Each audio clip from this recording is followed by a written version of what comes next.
সোণাপুৰৰ কচুতৰীৰ উচ্ছেদত মানৱ অধিকাৰ ভংগ হোৱাৰ অভিযোগ মানৱ অধিকাৰ আয়োগত গোচৰ তৰিব অসম সংখ্যালঘু পৰিষদে ন্যায়ালয়ত কাইলৈ পিআইএল দাখিল কৰিব সংখ্যালঘু পৰিষদে সৰকাৰখনে যে আৰক্ষীয়ে যে মানৱ অধিকাৰ উলংঘন কৰিছে তাৰ বাবে আমি সংখ্যালঘু সংগ্ৰাম পৰিষদে মানৱ অধিকাৰক আমি ইতিমধ্যে গোচৰ ৰুজু কৰিছোঁ। এই সৰকাৰখনে যি ধৰণে আৰক্ষীৰ জৰিয়তে বলপূৰ্বকভাৱে অগণতান্ত্ৰিকভাৱে অসাংবিধানিকভাৱে মানে জোৰ জবস্তি এই মানুহখিনিক তাৰ পৰা উঠি যোৱাৰ কোনো সুবিধা নিদিলে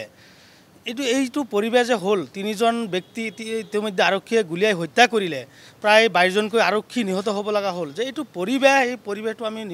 বিচৰা নাছিলোঁ। কিন্তু মুখ্যমন্ত্ৰীয়ে কেৱল আমি দেখিছোঁ বিহাৰ এটা সংখ্যালঘু সম্প্ৰদায়ৰ লোকক এনেধৰণে টাৰ্গেট কৰি তেওঁ মানে উচ্চ হিন্দুত্ববাদী পৰিচয় দিয়াৰ কাৰণে বা ভাৰতবৰ্ষৰ ভিতৰত যাতে হিন্দুত্ববাদী নেতা হিচাপে পৰিচিত হয় তাৰ বাবে বা 2026 চনত তেখেতে যাতে ভোট বেংক হিচাপে মুখ্যমন্ত্ৰীৰ পদটো বাখল থাকে তাৰ বাবে এটা